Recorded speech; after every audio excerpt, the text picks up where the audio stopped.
Hey everyone, it's David Fine from the Figure Guys podcast and David Fine Media. Man, we have an amazing show on tonight. Of course, we have Tyler Peters, the great Zash Man, and Brutus Valentine here on the program. But we have one of our biggest guests so far, the great customizer, the great Tom Ward. That's all coming up next on another live edition of the Figure Guys podcast.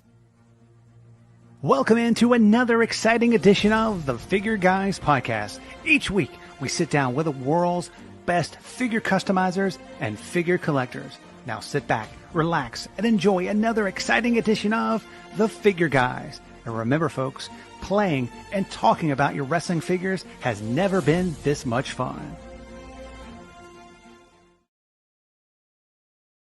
Welcome into another exciting edition of the Figure Guys podcast. I am David Fine, the man to my right, the man from the land down under, the greatest booker in the history of mankind, the great Zash Man, the man below me, the author of the LJN Bible, the great Brutus Valentine, and the man to Brutus's right, the voice of our generation, the man who... he does all the research in the program. He is the consummate journalist, the great Tyler Peters. Zash, we have an exciting show tonight. We have an amazing customizer and a great friend of the show. You want to introduce our guest tonight? In my ring announcer voice? I mean, if you want to embarrass yourself like you did last week, you can, but it doesn't really matter to me. I'll embarrass myself. Entering the podcast from Chico, California, weighing 149 pounds, the hacker, Tom Ward.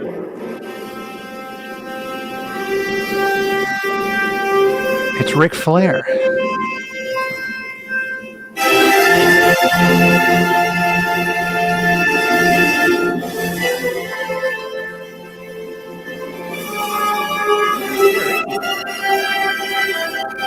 Taking his time entering the ring. Entering the podcast. Here he is, ladies and gentlemen. The Intercontinental Champion. What's up, guys? Hello, oh my God! Tom. Thanks for having me on. Oh my God! I thought that we got mistaken and brought in Ric Flair. Next week. Next week. But the man who's better than Ric Flair, the great Tom Ward. Welcome into the show, and I kind of want to start off with a funny story. Tell the guys and gals listening and watching the after show that you kind of heard that we didn't think you were hearing from last week. It was kind of embarrassing but funny at the same time. You want to kind of clue in everybody what you heard on the after show? Well, last week, David sent me the link to the show because we were testing my laptop to make sure my webcam and microphone sounded good, and I was closing a bunch of work orders and just watched the show through there. And Sin Bodie, shout out to you, buddy, great show last week, really enjoyed it. But once the show went off the air, because I was watching it through I guess the backstage thing that you guys sent, you guys were still talking and I was listening, and then you were still talking to Sin, and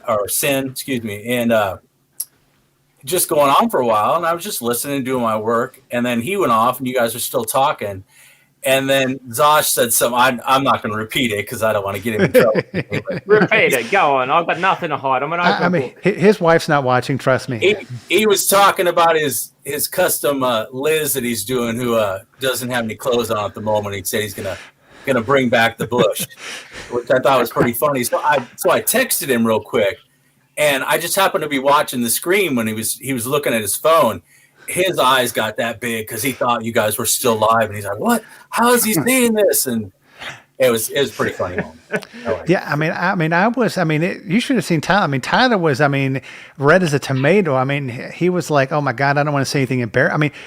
Folks, it's interesting. The backstage stuff's going to be coming to Patreon soon. But Tom got an advanced look and advanced listen to I'm glad we didn't say anything embarrassing, didn't make fun of anybody or, do anything like that. I mean, Brutus didn't, I Right. don't think he said anything embarrassing. I know Right. I Bring tried back not the bush to. isn't embarrassing. I mean, hey, I mean, we are talking about figures from like the 80s and, the 80s and early 90s. Yeah. I mean, that could have been a thing back then. I mean, I'm not sure how it is in Australia, but I'm just saying. But on a serious note, we have a great guest on, folks. If you have any questions, just message us on our Facebook, on all the places that we're on LJN for Life. We're on the Figure Guys podcast. We're on Zash's page. And Tyler, I know you've been doing your due diligence. You're the consummate professional and journalist here on the program. I mean, I know you have some hard-hitting questions for the great Tom Ward. I heard Tyler's trying to get us on Peacock. So man, I'm trying. The only thing you can't get clean though. They're editing everything. So, Well, I mean, Yeah. that part about the bush would not make it to the Peacock because I think it's beyond their scope of reasonable things that they put on. But Tyler, what questions that you have tonight? yeah, Tom, it's great to have you on. I'll echo those sentiments. From what we were doing in our research, and you were a big help in that, by the way, so a big thank you to you. What are two of the current wrestling stars that really inspired an older collection for you? I'd just be curious. I think those who are watching, listening, would love to hear that story about two big names that are still wrestling right now that have, their own figure podcast that you talked about. So share about that. Well, I was watching it was over a year ago now. Matt Cardona and Brian Myers, Hawkins and Ryder. But basically watching, the network gave them their own little show, but I think they gave them like 5-6 episodes, which was a shame because it was a really cool show. They would just go into different shops and cities, and it was called Figure It Out. And they just go and find figs and go hunting from there. And then they did, I always forget the guy's name. Conrad Thompson, I think is his name. Who? They did a show at his house on Christmas Day or Christmas morning, and they went over the whole LJN line. And I mean, my brother and I collected, but we stopped after, I think, like Series 4. Once I graduated from high school and got into my 20s, I kind of, fell out of wrestling for a little while. But we were big, in the late 80s there, mid 80s. But we stopped collecting then. And I watched the show, and they just had the full collection. And I thought, oh, that's pretty cool, And I knew my parents still had our old collection. I thought, I'd like to get those and just kind of bring them back to life. I mean, we beat the hell out of those things, so they were scuffed up. And that was kind of my original goal, was to get my original collection and make them look brand new. And last year when COVID first hit, I mean, I was legit in my house alone for 4 months. I mean, I was working from home, but I was here. So starting that up really kind of helped, keep my mind, sane, I guess. Doing that, and then joined a couple of the groups, and those groups actually pushed me through because it's just, the guys on there are just great. It was just fun just listening and, hearing the stories about, people in their past. And it's funny, there's only 75, 80 figs. And every time somebody posted their collection, they're the same figures, but I'd sit there and look at each one. I'm like, oh, he did this a little different. And then Mike Steyer, I stumbled onto his YouTube page, and then I was like, what the hell is this? Customs? And I started looking, and after I saw that, I mean, we're talking thousands of dollars later that I've dropped into this, but I still want to paint the original collection I have, but I started going on the customs, and that was pretty much it. I got a couple I want to show. When a buddy of mine that I just met through the groups, I've only met him one time. We traveled to do a big trade one day, because when I saw these two figures, this is really what got me inspired to start doing the customs. Alan Carpenter released these figures, and I'm like, oh, those are so cool. And I don't even think we talked about, I'd love to get those from you someday. Long story short, I won a Ultimate Warrior in in a raffle, which I've been lucky. I won 2 of the raffles. They were pretty big ones. I mean, I entered about 20. Won the Warrior, and I said, I like it, but I like my custom, which I got right here, actually. I'm not quite done with them. I've got, as you can see, I get so many started, and then just something else piques my interest. I start, but this is the one I'm doing on my own, and he's close to done, but I still got some tweaking to do to him. But I like mine so much better. Nothing against the LJN one. So then he said, "Hey, are you looking to sell that, or are you going to trade it?" And I said, "Well, if I can get the right price." And he said, "Well, what if I offered you a trade for some customs?" And I'm like, there's no really, nothing against anybody's work, but I'm like, I'm doing my own customs. And then he told me the 3 that he was going to trade me. And I'm like, if those are the ones that you're talking about. So these are the 2 that originally piqued my interest. He did the Road Warriors, and I thought it was so incredible that he took an Iron Sheik and George Animal Steel and turned them into the Road Warriors. And so he offered those. He had a Dusty Rhodes that he did, and he did a Sergeant Slaughter. So we live 2 hours away from each other. Each of us drove halfway. We met. We talked for about 3 minutes in the parking lot, traded figures. That was it. And I swear there's probably maybe 2 days go by every couple of days, and we're on Messenger talking and sending pictures. And I think we kind of motivate each other, keep going. And, we have laughs about different things, but he's one of my great friends now. Like I said, I've only met the guy for 2 minutes. So it's pretty cool. Yeah, that's awesome. Thank you. Yeah. I mean, this community, I don't personally, do, customizing. I'm just a big fan, but Zash, this community, it's, especially now with, the COVID, I'm not sure how it is in Australia, but in the United States, we're opening up more. But I just think, do you think, in Australia, do you think it's the thing that has brought people to, has brought sanity to people, through this whole COVID-19 pandemic? Oh, well, we're all on Facebook, so it doesn't matter what country you're in. We can all talk to each other with a push of a button. So the LJN communities, I think, is, second to none.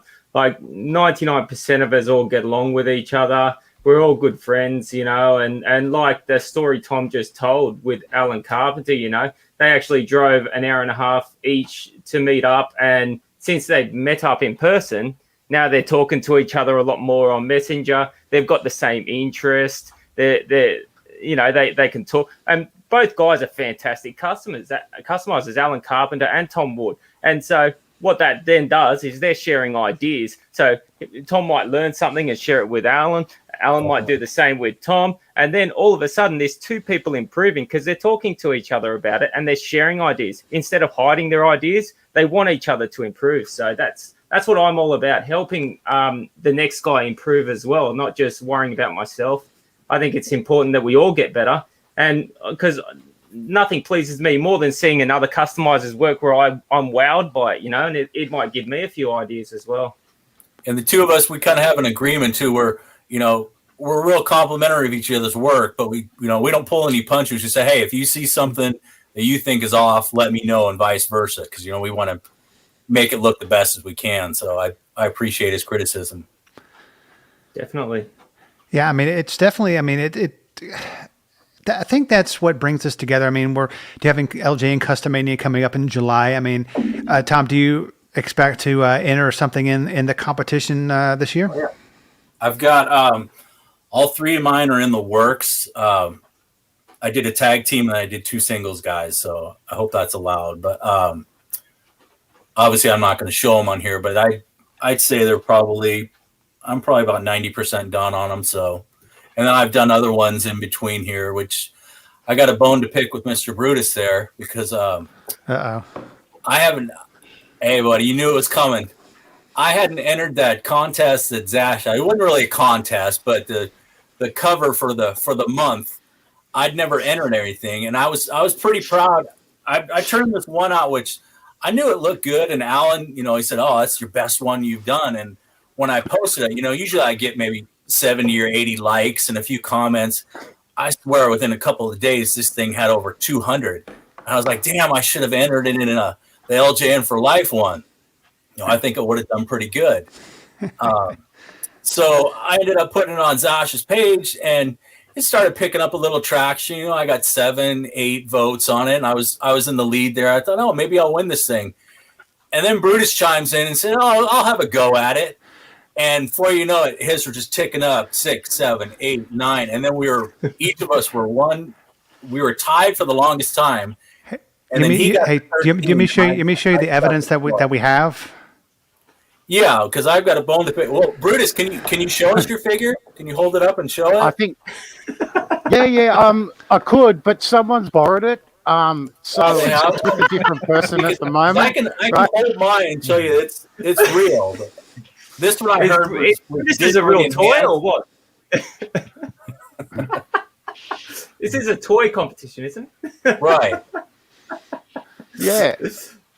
Hey, that looks okay, that one. No Photoshop. All right, yes. Do you know, it's a skill in its own. It's a skill in its own. And Brutus, you're gonna come clean and let us know how you made this and what went into it, because I think there is a big art in what Brutus has done here. So off you go, Brutus. Yeah. And let the audience decide whether he's allowed to enter these in the not customania, but enter them in the monthly. Well, we can't let him enter customania because folks, he's counting the votes. So that's like stuff on the ballot. I think is Tiger Chung Lee, is that digitally enhanced? Oh, well, it's totally digitally created. Now, I feel for Tom because actually I voted for Tom. I voted for a lot of figures, but Tom, I made a comment on yours early on when it went up.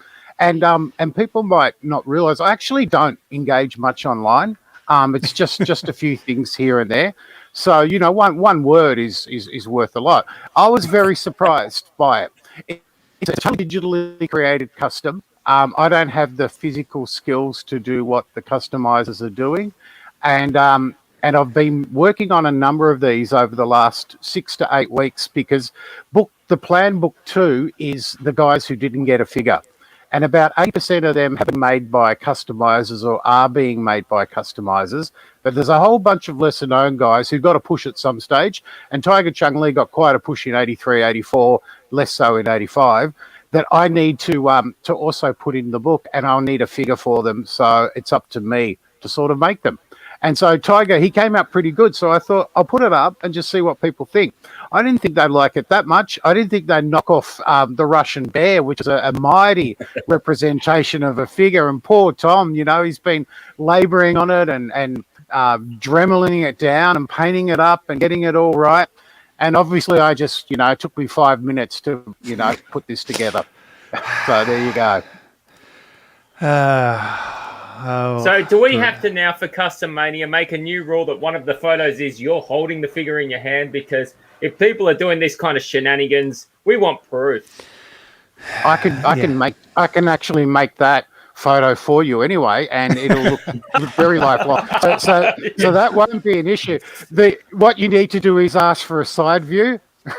At a back view, because there are none. No, it was actually as a part of my. I have to be careful what I say here. My art practice a long time ago was working in digital media, and looking at art versus product versus art was one of my my investigations when in a thesis, and part of that was presenting things that people may believe are real or not.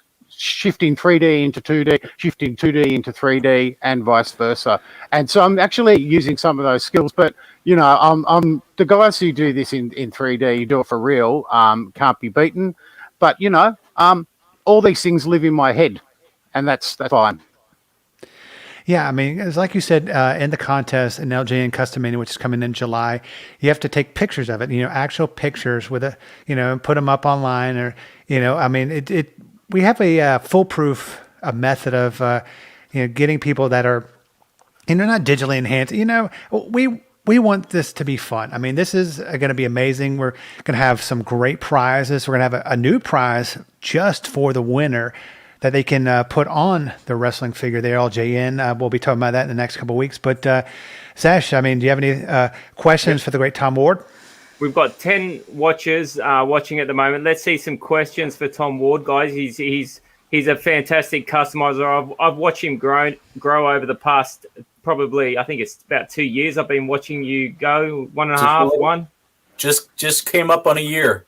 On a year. See, time flies. I've been watching Tom pretty much since he started, and the improvements this guy's made, phenomenal. He just got 4th place in the LJN competition, and he could have done better, if it wasn't for the voters voting otherwise. But, there wasn't much in the top 4 figures anyway, but that's the one that Joe Goodall went on to win. Joseph Palmier came second. Peace. I got 3rd place and Tom got 4th, but I think there was only 1 or 2 votes between me and Tom to go through the next round. So he's right up there with the best in the world now. But I can see he's rolling something up in his hand. I think he's going to show a bit of a demonstration as we talk. So ask questions as we go here, guys. Do you want to talk us through this, Tom? 10 viewers. I think we're beating Raw tonight. It's gone up to 11 now, I think. Wow. We got to have them now. So basically, I mean, you start with a head. This, a buddy of mine in Canada, I got this from. This is actually, it's a new, I've gotten figures from Joe Gator. I've gotten figures from Mark Cochran. I mean, the heads. I got some from Warsman last month, and they're all great figures. But these are actually rubber. I want to get his name right. Amat Verma. He's in Canada, and he sent me 5 figures, and they're all great figures. The detail on them was amazing, but they were a little bit too small. When I put them on a head, it just didn't look right. It looked like that scene from Beetlejuice when his head shrunk down. That's kind of what it looked like. And I sent him a text, and I'm thinking, gosh, I sent this guy $100, and he's probably going to go tell me, you're stuck with them. Sorry, that's what I did. He got right to work, and he showed me the bin that he had, just 30, 40 heads. He's like, I'm working on it. I got this going, and thanks for being so patient. And he finally got them right and sent it. They just arrived today. So I was going to just do this one while we're talking. I mean, I'm sure a lot of the guys, that have done this for a while, they know what it is, but just basically you put in, I got this, I started using this copper wire. I did nails for a while, but this is cool because it moves a little bit. So if you get the head on there, it's not quite centered. I can bend it a little bit and manipulate it and get it in the position I want. So do that. And then, I use epoxy sculpt. I mean, people use Milliput and other products, whatever works for you guys.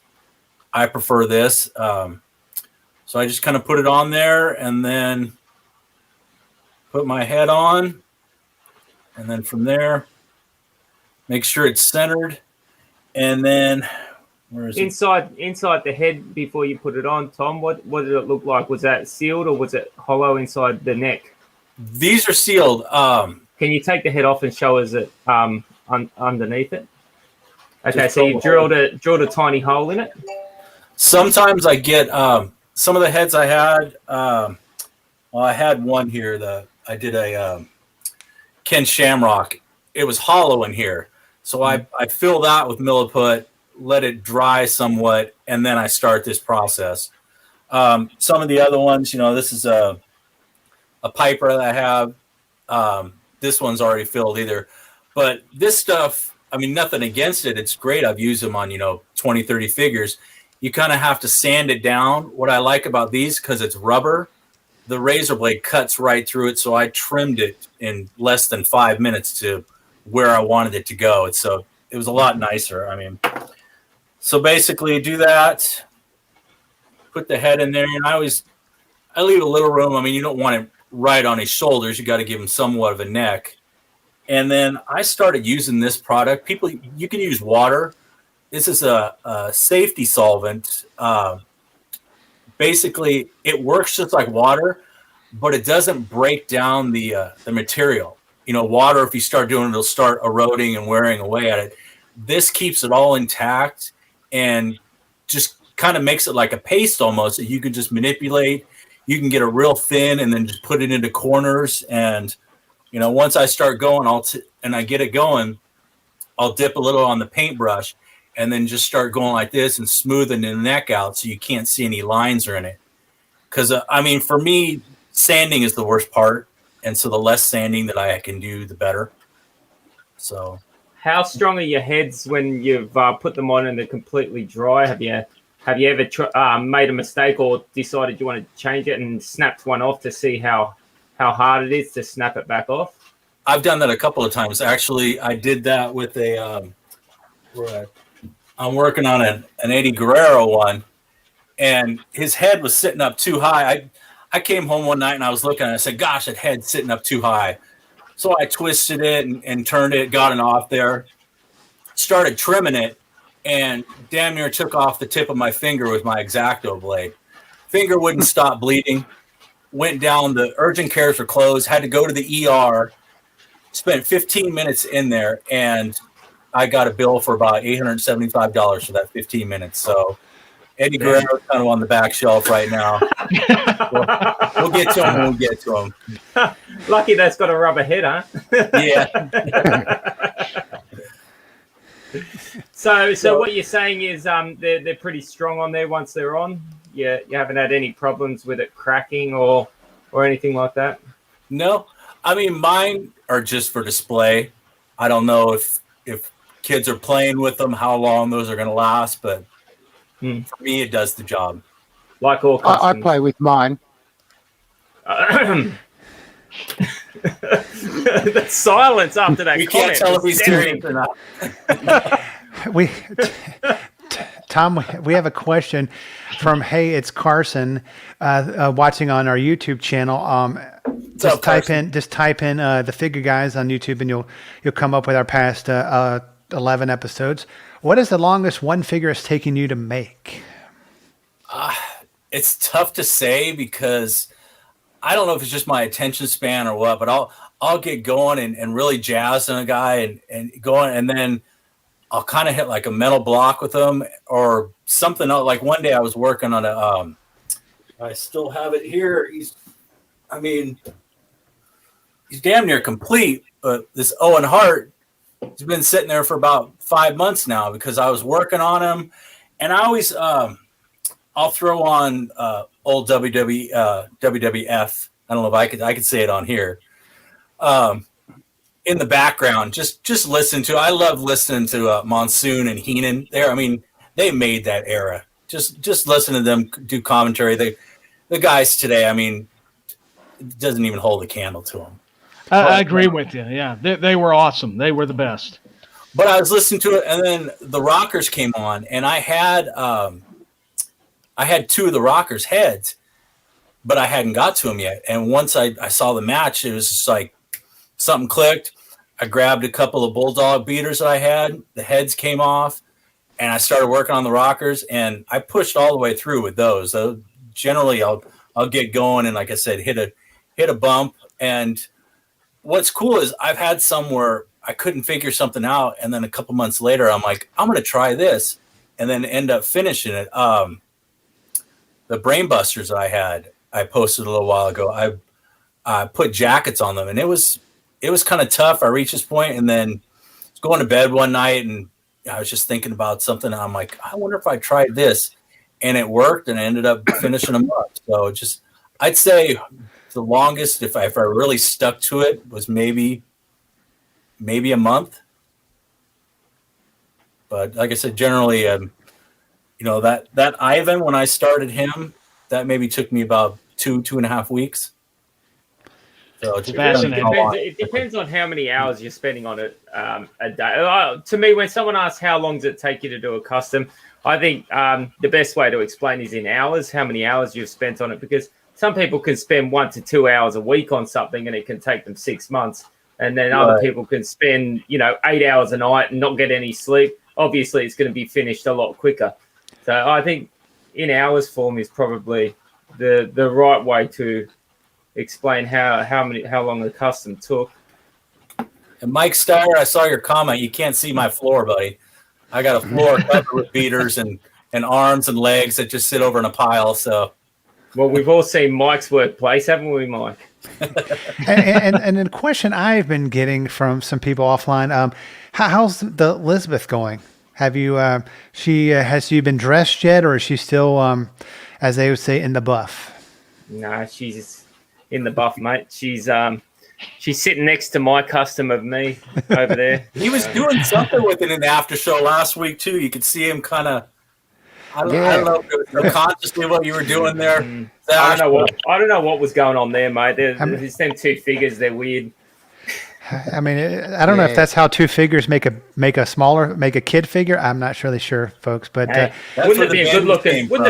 That's how you make a bendy. Yeah, it would. Yeah, it would. Yeah, but knowing Zash will come out as a thumb wrestler. I think. Hey, what about Joey Stout's comment here? Have we asked him this yet? Joey Stout's asked, "What was the hardest one you've made?" And he wants to see your collection. Oh, my collection. I mean, I guess I can turn the laptop around. The hardest one, I would say the hardest custom that I did. I mean, it was kind of a repaint and touch up. Was that Honky Tonk Man? That is a tough figure to get in all the corners and everything to really paint and do a good job. That was a challenge. Gosh, I'm looking at them here. The hardest ones. The Scott Steiner head that I got, I can't remember who I got it from, but his mouth was all messed up. I must have tried 30 different things to try, and I'm still not happy with it, but it got to the point where I'm like, Rick Steiner's done. I want to just get these done, put them behind me, get them on the shelf. So that one was kind of a challenge. So at this point, I'd say that one. I mean, I don't ever look at them as hard. I'm having a good time when I'm doing it. It's I don't want to say therapy, but it's fun for me. It's relaxing. I said I put on the old shows and just sit here and, have fun with it and kind of, relive a little bit of my childhood when we used to play with these. Yeah, and speaking of your childhood, this is the question that I get, and I've asked everyone. As a kid, who was your first LJN Piper.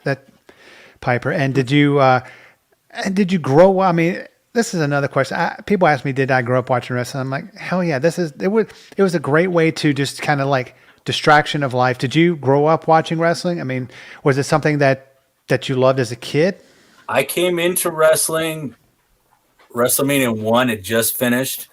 I was in my local video store and saw all the Coliseum video things they had, and something drew me to it. I took it home, and I must have rented, they had about 15 or at least 15 or 20 of those in there. And WrestleMania 1 was one of them. But once I started watching those, my brother and I got into it and just started watching. Really got big into NWA. It was a different product. It seemed more real to life, I guess you should say, compared to WWF at the time. But I went back and forth with them. Had a dream in the back of my head. It'd be cool to be a wrestler. I painted myself up as Demolition one year. I think it was Halloween. Maybe it wasn't. I don't know. But I don't know. After seeing these A&E biographies and just hearing about the life, and I don't think it's a life I would have wanted. It's not surprising to see how long some of these guys live, because it was a rough road. I think today, I don't want to say they have it easier, but I think they've learned from the mistakes in the past. There's definitely more money for the people that make it to that level now. So they're, and they're watching them closer with the performance tests and whatnot. But I think the wrestlers in the 70s and the 80s, they led some hard lives, and some of them are still hanging in there and doing good. The ones that watch their money, but I mean, hell, that Macho Man one from last night, he watched his money and then still look what happened to him. I mean, who knows if that was related to the steroids this year or anything, but it was a rough life. But I think that Piper one was the best one so far, though. That one is. They've definitely been well produced. And before I toss it to Tyler, because I know he's got something on the tip of his tongue to ask, have you ever thought of making a custom Tom Ward, or have you? Have I thought of it? Yes. Nobody wants to see my mug on a figure. I mean, my hat's off to the guys that make these heads. I mean, I've been watching it. Someone showed me a link to this guy. His name's the Craftsman, and he's got a real mellow voice on YouTube. I've watched all of his things, but he shows how to, make the molds and everything. And it looks like something I'd love to try, but I don't have any of the figures that I want heads of to be able to try that. So it seems pointless to me to spend money to try and find a figure, to spend the time to make the mold, when I can just buy a head from somebody for $15-20 and then make the custom that I want. So, but my hat's off to those guys that make those, because it looks like there's a lot to it. I mean, Zosh would probably tell you more than anybody. Yeah, I mean, it's definitely looks like something that that I couldn't do. I mean, unless I did it digitally, like some people on this program. But we won't mention any of those names. Tyler, I know you had something else to ask. Yeah, it was kind of going back to the Facebook groups and like COVID, and this really Zash and Brutus can answer this as well. Tom, do you guys find yourself being more creative when you've got more time, or is it more difficult? That's just something that I think is interesting to us that don't customize. We're not into figure making, but we'd like to hear from your guys' perspective, your points of view. You want to go, John? You're the guest, mate. You go first. For me, I mean, it was nice being home for those 4 months, because I mean, I was working from home, but the job that I have, basically I have to be out in the field working. I didn't do a lot at home, yet they still paid me. So I enjoyed that 4 months. When I really had to go back to work, it's tough working a full day and then coming home and, you got stuff to do around the house, cleaning up things and whatnot. And then, all right, do I want to go down? How many hours do I want to spend doing this tonight? So it was a lot easier when I didn't have to worry about work. I would say that, but it's a labor of love. Like I said, I enjoy doing it. It relaxes me. I love getting close to it and sending pictures to my kids and saying, "Oh, what do you think of this?" And, "Oh, that looks great." And then I don't want to say I'm driven by the likes on Facebook or anything, but it's very satisfying to post a figure and then see that people really like it. And I think it looks good, because I won't put something on there unless I'm really happy with it. But then to see other people's comments, it's kind of nice to hear that. And I'm like, all right, that's a good one. And now it's on the shelf, and now I'll move on to the next one. Yeah, I respect your all's passion for sure. Yeah, I mean, Zash, what are your thoughts and comments on that? I mean, with everything going on with COVID, I mean, did it give you more time to dedicate to doing that, or is it kind of just normal as before? Well, I at the beginning of COVID, I didn't touch custom for probably about 1.5, 2 months, because work just got that over the top of me that I just couldn't do. I was working till late at night and early starts, but then soon after that, work died down, and so I got stuck into customs then. But for me, I have not had a day or a night in, I think, about 3 to 4 months that I haven't, probably more, maybe more, that I haven't touched a figure. I touch a figure every single day, and I do something to something, whether it's putty in my lunch break, when I get home from work, I do something, or I'm at night, or all three. Sometimes before work, I'm racing out trying to do a quick bit of something so it can dry during the day. I'm probably a little too obsessed with it to a point where it's all I probably think of a lot of the time outside of work and family. But it's a passionate thing. It's not something that's interfering with my life. I think it's something that's adding to my life. So maybe in a couple of years I'll calm down a little bit, or in a year, who knows? I take every day as it comes. But right now I've got about 100 unfinished projects that I'm just itching to see what they look like when they're finished. And for me, I'm constantly trying to evolve as well. So I'm experimenting a lot with different products and different ways of doing things. I thought the 8-inch bendy that Billy Jackie did was a great idea. I'd love to see a line of those. I mean, how fun would those have been to play with if you could have positioned all the arms and the legs? It would have been, amazing. Yeah, that was great fun to play around with, but I didn't really.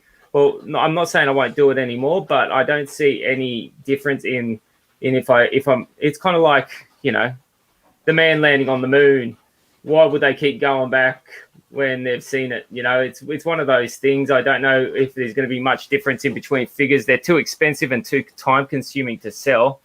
So my passion isn't exactly in that way. My passion's more in the way of trying to evolve my paintwork, which is what my passion is. I don't enjoy the sculpting as much as the paintwork. A lot of people hate doing the paintwork, but for me, it's what I can sit there and I can spend 2 weeks on painting a face because I'm just never happy with it. So for me, it's just my passion's probably in the detailed paint rather than the actual sculpting side of it, things. And for me, I'm not looking to sell mine because I don't want this to become a job. I know some of the guys who do that, and I can't imagine it's fun for them. I've got one figure, and I'm doing it for MBR. You guys know who he is. He was on there a couple weeks ago. He sent me a message, and we struck up a deal. I'm not really making anything on, but I'm doing for him. I'm making him a Butch Reed. He wants it, so you know he's a good guy. So it's almost done, buddy. I know it's been a while, but I'm going to finish it up and send it. Can we see that? Can we see it a bit closer, Tom?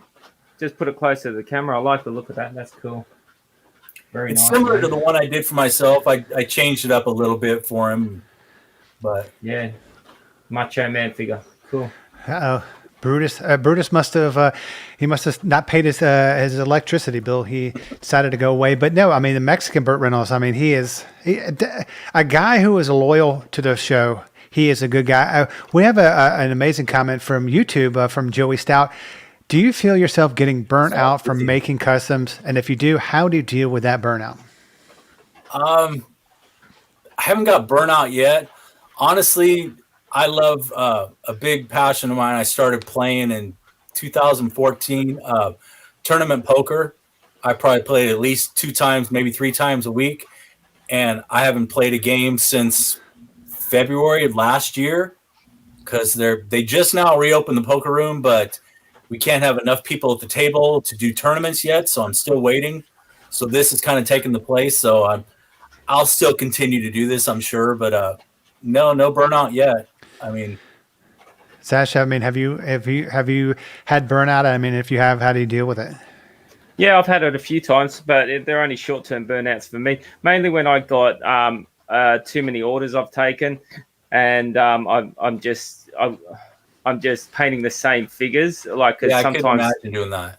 Sometimes I'll cast or do a mold of one of my customs because so many people want it, and I think, okay, I've got 10 of them lined up, and I've got to paint the same figure 10 times in a row, and I'm doing the shirts, I'm doing the skin tones, and suddenly you're just knocking them out, and you're not putting the fine detail in that you want to put in because there's so many of them, and you think, I'm going to be here all year painting these figures if I paint them the way I want to paint them. So you sort of think, well, I can't take a year on these orders, so how am I going to paint them and do them so they're acceptable? But you know, that's what stresses me out about it. I hate taking orders of the same figures. Happened last week as well. Sorry about that, guys. That's okay. We're glad you're back. Yeah. He was going to do another digitally enhanced version of something, so he had to get offline. He just finished it. Now that's what it was. Wait a second, Mr. Fine, right? I thought we would have learned a lesson last week after the big guy put us correct on the right terminology for enhancement guys. Tiger Chung Lee has said, I am not enhanced, I am created. So there. Well, I thought you said he was going to say he was a jobber, not enhanced, but I ain't going there, right? It's funny you said that, Brutus, because I was chatting with Tyler about that last night. Just how today's product, I think, could really use enhancement talent because, I mean, you go to watch the pay-per-view, which, I mean, if you have the network, I wouldn't watch, but pay for 2 of those pay-per-views a year if I didn't have the network because I'm not paying $50 to watch something that I could see on Raw or SmackDown every week for free. It's just so repetitive now. I mean, they have got so much talent there. Yeah. But it's just the something is off. The writing, I don't know what you can say, but yeah, I don't watch it. I've seen it, and I think these guys are so talented, so athletic. It's just so dull. And they're just on the mic all the time when I see them. I'm not sure if you cover this, so I apologize if I'm stepping over something, but there were 2 things I wanted to ask Tom. when Tom was talking, and what I really like noticing is the tactility of while he's talking, he's still working on his figure, so we can see the love of the craft. And he did mention it's not quite therapy, but it sort of is. But I was going to ask, Tom said he doesn't like putting them images up online unless he thinks they're perfect. What would you say to guys who are just starting out in customs? Should they put images up of figures that are not fantastic, but are getting along there? What would you say to them? I say yes, because I think people are really careful. Everyone say great job. I wouldn't put it out there. I've had a couple of times where I will actually send a guy a personal message and say, "Hey, I think this is great." I won't pick it apart, but I'll say, I don't know if you struggle. It's just the way I kind of word it. I don't know, maybe you struggle with this, but if you try this, you could fix that part. And most have been real receptive and say, "Oh, that's great. I'm going to try that on the next one." Because, God, if you saw the first couple that I did, I'll find my very first one. And I don't think it's horrible, and it was funny because Michael Weems, because I used to bug him all the time when I first started. I would send him messages all the time asking. And so now when guys send me messages, I'll respond to anybody. I talked to a guy yesterday for 45 minutes. Just talking about, he wanted to post guys. He was asking me how much I thought they were worth. And I said, it's kind of subjective, but this is what I think. Someone offered him this. I said, no, you've got about $700 worth of between the two rings and the figures, and this guy's offering you $5. I said, see if he'll meet you in the middle. And he ended up getting $600 for it. So I was glad to help him out. I got nothing from it, but this was my first one I did. I wanted to do, my favorite interview was a cup of coffee in the big time with Mean Gene. I even had a little cup. It's around here somewhere, but I had the little cup in his hand. But I wanted to do something similar to that. But you could see right here the shoulder. It looks like a big cast. Yeah. But I posted this when I first did it because it was my first one. But since then, I've gotten a little more picky and just, I won't put something up there unless I'm really happy with it. Right. I had my Sting that I did. The first one that I did on the face paint was just amazing. I loved it. I used a Sharpie, and thankfully it was just on the head because it was a resin head. But I did it just for the outline. And had no idea. It was like 2 days that it had been sitting there drying. I put the Mod Podge on, and the Sharpie just started running. And I couldn't believe it. I had to wipe it all away and start clean, but that one was a little frustrating. Yeah, it's one of those things that Zash and Tom were saying, everyone watching and listening, that, they get burned out. But just it's a question I want to pose to both of you. Do you find it humbling that you get so many orders for customs and whatnot, that people want your work? Is it something that you say, gosh, I was just doing this for fun. Now people actually are calling on me to do stuff. Tom, do you find that humbling that people actually want to pay or get your stuff in their collection? I haven't had too many people hit me up with that, thankfully, because I don't want to, have to turn them down, to be honest. But it's humbling to me when I see people say, "Oh my God, this is so amazing, best one I've ever seen," and whatnot, because I'm so critical of my work. And like I said, I've only been doing it for a year. I was happy with my 4th place finish with some of those guys I was up against, because I look at some of the figures and I don't think I'm on that level yet. But when someone else tells me, "Oh, you're right up there," it does make me feel good and make me think, if I keep at this, where am I going to be at 2 years from now? Maybe I'll have my own spin-off show. Who knows? Maybe you will. Maybe you'll have one coming up here soon. Zash, do you find it humbling? Are you thinking to yourself, I can't believe people want me to, put something together to have in their collection, even though if it gives you more work? Yeah, it's very humbling having people ask you to make something for them because they think that you'll do a good job of it. It's also quite a bit of pressure because at the same time, when people start to think that you're doing a really good job of something, well, then you've got the pressure to make that look good at the end. sometimes when you're doing a custom for yourself or you're doing a new custom, you don't feel the pressure of it, because if it doesn't turn out, you just chuck it in your scrap bin and start again on something else. Yeah. But once you start promising someone, yes, I'm going to make this for you, you have to make that look good, and you have to make it finish right. And sometimes what looks good to you doesn't always look good to someone else, and sometimes what looks good to someone else doesn't always look good to you. So yeah, it's that fine line, I guess. Sometimes I have no idea. Like Tom said earlier, he said that maybe he should have saved that figure for Custom Mania, that he got a lot of compliments and likes on.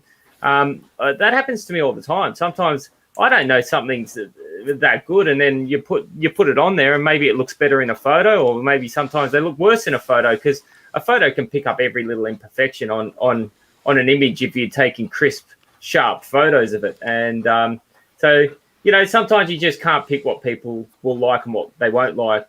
So Weems just made a comment, and that's a good point. When people are paying money for it, it's a lot more pressure for you, to make it look, the paint real crisp and all the lines. And I mean, personally, I don't sell them, because even if somebody were to pay me $150 for a figure, if I'm in $20 for a head and maybe $35 for the body, that other $100 that I'm making isn't worth my time that I'm putting into it. I mean, I put a lot of time and care into them because I want them to look a certain way. If I'm making it for somebody else and I'm putting that same time in, they're not going to want to pay what I would ask them of it. And I wouldn't ask somebody to pay $200-$300 for a figure, because I think it's ridiculous. I can't believe people. I mean, to each their own, but I'm sorry, I'm never going to pay $700-$800 for a Sergeant Slaughter, or I won the Andre the Giant back in the Royal Rumble thing we had, and I sold it to a guy. He wanted to buy it from me because I made my own Andre. I'm like, hell, if somebody wants to pay this much money for it, I'm selling it. Yeah, and speaking of that, over the past few months that we've been doing this show, the last 3 months, LJN figures have, they've been going up astronomically in price, and people are snatching them up. I mean, what are your thoughts on the elevating price of LJNs? Do you think it's good, bad? Like you said, you wouldn't pay that much, but do you think it's good for the people collecting them, and for future sale of LJNs? The only people it's good for are the ones that have been sitting on them forever, hoping to get their payday. That's what I feel like. It's not good for the people that are just jumping in. They want to relive their childhood. They want the whole collection, because, who's going to really want to pay $3,000-$4,000 to get the collection that, would have cost you maybe under $1,000 to have it back in the day? I'm trying to do, even if I do the math quickly in my head, it's probably only about $700-$800 that the original collection would have cost you. When Toy Store started going out of business with some of them, I've seen price tags with like $2 on them. So, but it's to each their own. The guys like, they want the mint on cards. I don't see what the fascination is. With me, I got a Captain Lou from a guy that was on a card. I opened the thing up because I wanted to relive opening up one of those things. I did a video on it and posted it. I saw him cracking them open. And I actually sent that card in a bubble to a guy because I said, I'm not going to use it. Who wants it? And I just, he paid for the shipping and I sent it to him. But I think they look better displayed on the shelves rather than sitting in cards. But for me personally, with mint on cards, I've got probably, only about 10 or 12 of them. But the fascination with having a mint on card for me before I managed to get my hands on one, and still now, is I wanted to relive. I'd relive the childhood dream of playing with them again and having them, feeling them in your hand and that. But I wanted to relive the childhood dream of walking into a toy shop and seeing them on the shelves and picking them up and feeling it in the packet, and it was a totally different feeling. You didn't own this figure that you really wanted, and you were begging your mum for it and stuff like that. For me, it was that sort of side of it. It's more seeing them in a toy shop rather than playing with them at home. I'm jealous of the guys that go out into the wild, as they say, and this is why I'm like, where are these guys going? Are they just stumbling into a yard sale or somewhere, or what? It just blows my mind. You won't find it in Australia, that's for sure. I mean, yeah, I mean, I see these things. It's like, I went to a local, thrift store or whatever, and I got this, bag of LJNs. I'm like, I mean, I wish I would stumble on some. I mean, I've been looking. I'm gonna try to go to some yard sales, some some estate sales, but I mean, people are coming on here to see the latest thing. Tom, do you want to show us your latest creation? Yeah, I will. I'm just gonna show you real quick. Like I said, it's just a quick job. I'll do some more work on it, but you just kind of smooth it out as best you can, and then there'll be a little sanding. Mark Cochran turned me onto these. They're little sanding sticks, and they're great because you can bend them to get them into corners and stuff. So I'll use that later once it dries and kind of And what sort of undercoat would you use on that, Tom? What do you mean undercoat? As in, would you paint straight over the top of that, or would you put some sort of primer or undercoat on it? I did primer on one figure, and I didn't really notice much of a difference. So I just kind of, a couple of layers. I mean, for the most part, these Citadel paints, I think, are great. They go on real smooth. You don't need a bunch of coats, but that's just for the skin tones. Some of these, gosh, I mean, if you do a yellow or a red, you could be looking at 15, 20 coats sometimes on the boots, just going over them, and just that gets a little tedious. I got myself a little dryer to kind of speed up the process, so I'll dry it, and then I can get 3-4 layers done, and then move on to someone else. But so this is one that is that just the hairdryer, mate, or is that no? It was actually special in a craft shop. I mean, it's essentially a hairdryer, but they is it noisy? How loud is it? Oh, of course, it's unplugged. That is very quiet. It's very. I mean, that's the quietest thing I've ever heard. Same sound as a hairdryer. Works the same as a hairdryer. Doesn't look like a hairdryer.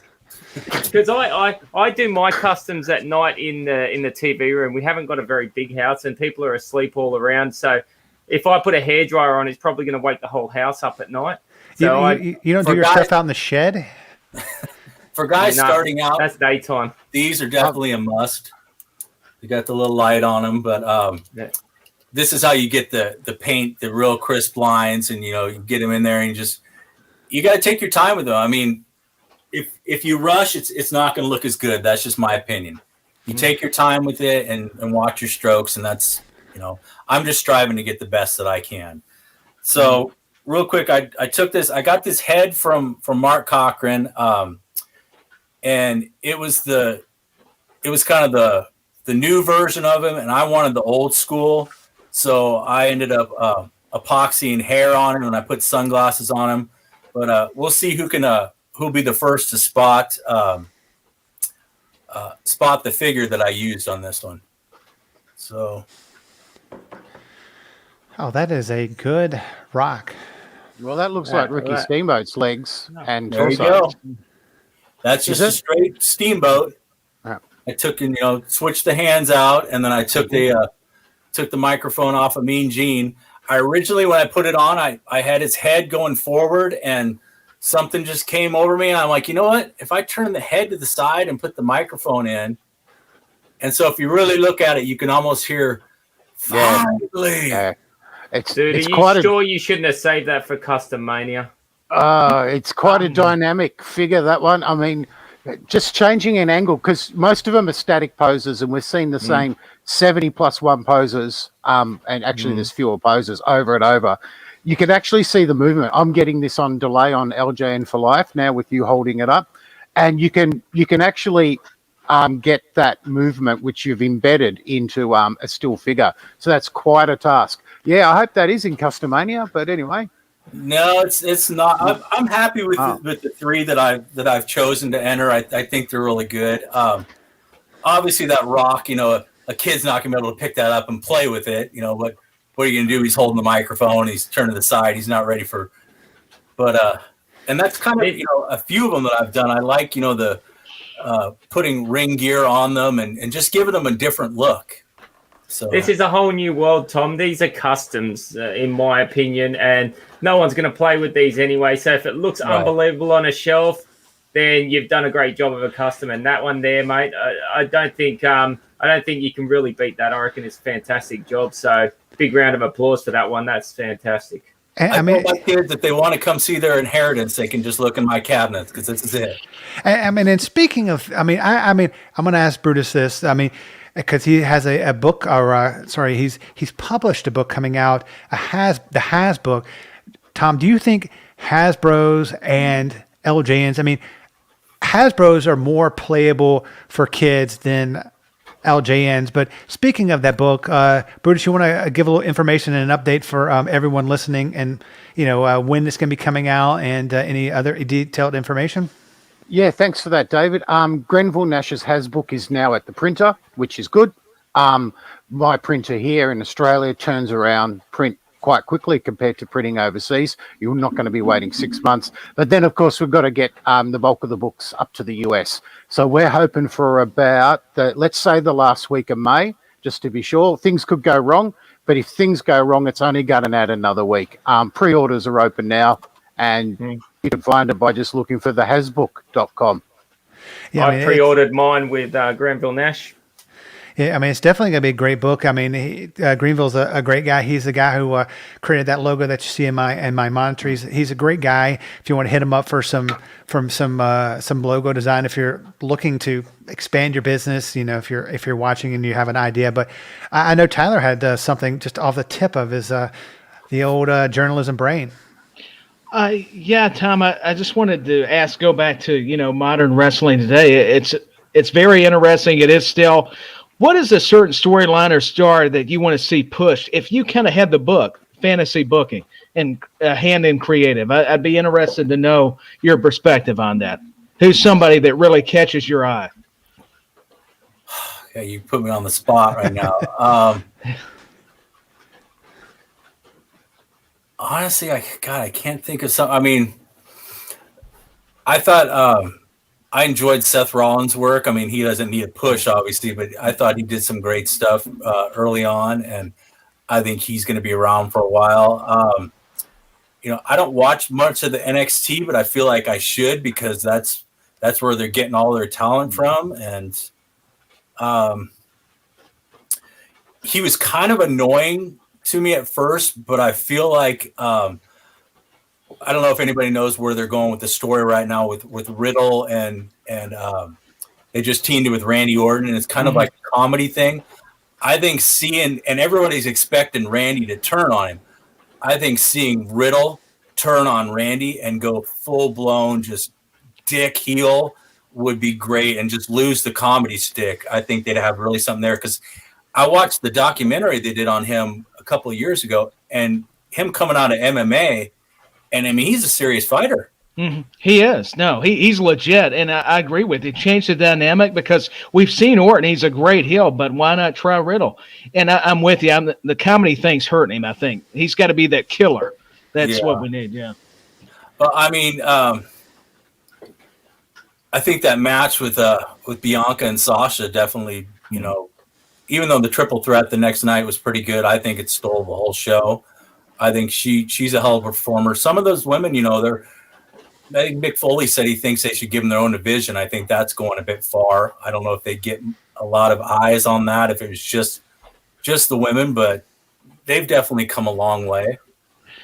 Yeah, they have. I think that was a great match for the history standpoint, and both Bianca and Sasha did well. But I was just interested because I know you watch some of the current product, and David was asking me if I watch Raw, and I got to be honest, I'd rather watch NWA at sometimes, because I can't hardly make it through 3 hours. I'll be honest. Yeah, they need to cut it to 2. They need to cut pay-per-views down to just the big 4 a year, and start building story arcs again. You can't tell a story over 2 weeks. And like I know we got to go here soon, but that documentary on Savage, when they talked about the Steamboat Savage, right? The build up to that was a big part of why that match was so huge. They didn't have the guys wrestle until that event, and you were just so invested in it because it had gone on. I mean, even some of the stuff with Brett and Sean, how they told that story. There's not a whole lot of storytelling going on anymore. I mean, there's all that talent, but it's just, I don't know. I think it's missing. Vince needs to know in a different. Speaking of talent, this Montez Ford guy. Did you? How high he gets in the air? Is he? Oh, yeah. Higher or what? I mean, I saw him on SmackDown the other night, and I'm thinking he's going to hit the roof soon. Yeah. And what about the poor guy he's landing on? Surely that hurts. Well, he looks like he's only about 160 pounds, but still. Oh, that's a big height. I mean, and Zash, I mean, I know that we're, like Tom said, we're gonna wrap up the program a little bit, but before we get out of here, I mean, the LJ and Custom Mania cannot be said as, cannot be underestimated. It's going to be probably the biggest competition of the entire year. You want to give the listeners and viewers a little bit more information about that? How good's the promo, guys? I mean, I pieced it together, all the pictures and the music, and I gave it to David. I said, I ain't been the voice because we all know how shocking my voice is, but David's got the voice, and he's done the voiceover. It's just perfect now, and so we've got this awesome promo. We're going to be working on an intro soon. Over next week, I'm going to be adding up all the prizes and talking about the prizes. We all know that Joey Bags Joseph Palmier has bought all the trophies out of his own back pocket and sponsored the show. So he's the main sponsor now. So we've got big, massive trophies for first, second, and third. We've got Michael Weems from LJ and for Life donated $50, which is fantastic as well. So that's going to go towards a second prize. And I'm going to donate $100 out of my back pocket for the first prize. So there's big trophies. There's money to be won. Brutus is donating a couple of books. We haven't decided whether that's what prize that's going to be, but we'll chat about that during the week. So there'll be the books involved, and I think David's donating a belt for the figure. So basically, the winning figure is going to have a championship belt, not for the person, but for the figure. So it's going to be a Custom Mania belt for the actual winning figure. How freaking good is that going to look? I get excited talking about it. You can see the passion in my eyes. I have a question for. Oh, sorry. Look at all these Tom. questions coming through, one at a time, boys. I was going to say, how about the winning figure gets a page in Brutus's next book? It'll be the winning figures. I mean, all the figures are going to be talked all year round, but this isn't just going to be forgotten. Come December, we're still going to say, have a go at this Custom Mania champion figure. We're still going to keep bringing it up. It's something that's going to be brought up all year because you're going to be the grand final champion. You're going to be the Super Bowl champion, basically. Brutus, what's your question? Oh, well, I'll just go from what Tom said because it may be in the next book because that's up to the customizer because it's about the permission of them. It's their figure. And if it fits into one of those guys. But someone's asked about, a book of customs, putting that together. Now, books cost a lot of money to print, like tens of thousands of dollars to print. But I could probably whip up a digital book of that, which actually then has no associated cost. And if a certain number of guys then wanted a print book, I could do the numbers and run that. What do you mean by book? What are you talking about? A custom? Well, some people wanted sort of like a catalogue of the customizing process and different people and the work they do and that sort of stuff. And I could create a structural narrative that actually links it all together as well. So it's not an impossible thing to do in digital form. And what I did want to ask David before is for that belt, can there be like a digital belt just in case a digital custom wins?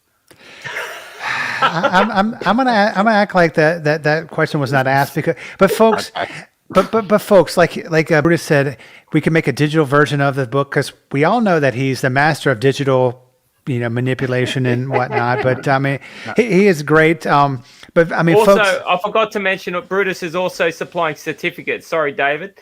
Brutus is supplying certificates as well for created digitally, of course.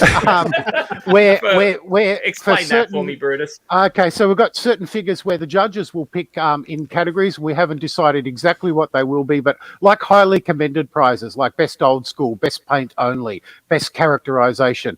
And what I'll be doing is pulling the figure digitally, putting it onto the Customania backdrop, and creating text in the style of the Superstars poster, but not the full Superstars poster. And then you'll be able to frame that certificate. You also get a high-res image of it. So if you then want to blow it up into like A2, you can do that as well for those highly commended prizes. And David, yes, it's all digital. I mean, he is a digital master here on the program. I mean, Tyler's a consummate journalist. I mean, folks, this has been an amazing episode. And next week, Tom has probably been the greatest guest that we've had so far. But next week we have Bo Pritchard. And the next week after that, we have Kevin Swalls, Mike Steyer's coming on the program, Alan Carpenter, James Honeycutt, Tony Thorpe, Bill Richardson, and then Custom Mania is coming around. That's going to be coming up at the end of June, the first week of July. Folks, please, I'm so sorry, Dave. I just want to get one last word in. I'm so sorry. 53 days left till Custom Mania, guys. And on the Custom Mania Grand Final podcast, because we'll be having 2 podcasts off on the 2 weeks of Custom Mania. So there'll be instead of our usual podcast, we'll be doing the Custom Mania podcast. But on the second week, which is the Grand Final week, we're going to be having BD Haynes, which is Brian Haynes. Oh, you're joking. He's coming on prior to Custom Mania Grand Final. So he'll be having a chat with us all for about half an hour before the Grand Final. So that is going to be certainly unreal, something I'm looking forward to. Sorry. Yeah, I mean, it's definitely. And a question from the front row. Oh, sorry. I thought just before you sign off, Tom Veg has been posting on his progress a picture the other day. I mean, David gave the big shout out to him last week. He's looking better, but it is a long, ongoing battle. But his response to people and people just supporting him, he said it made his month hearing what people wanted to say and give him a shout out. Yeah, I mean, it's folks. I mean, like I said before, and I'll say this again. This is for fun. Putting together figures, customized figures, is for fun. But Tom Veg is going through some stuff that I would not even ask my biggest enemy to go through. I mean, he's a great customizer, a great person who's going to be on the program in the next couple of weeks. You know, if you believe in prayers, even if you don't, send a shout out before you go to bed, and just help for his progress. And Tom, if you're watching now live or later on, buddy, I'm praying for you. Everyone here on the program is praying for you, and you're going to get well, and you're going to be even a better customizer than you were before. So it's prayers does work, and we're all rallying around you, and can't wait to can have this in the past and go on with your future. But yeah, I mean, next week is going to be a great show, and as always, I am David Fine, the great Tom Ward. Thank you for coming on tonight. We definitely want to have you back on in the second season. And Zash Man, thanks for booking everything. The great Tyler Peters, the voice of our generation, and the man who created the LJN Bible and was the publisher of the soon-to-be famous Has book. I am David Fine. That is Brutus Valentine. And I guess Tyler just decided, hey, the program is over. I am leaving. We will see you back here next week, same time, same channel, when we talk to the great Bo Pritchard. Have a great evening, morning, or whatever time you're watching this. See you next week. Thanks for watching.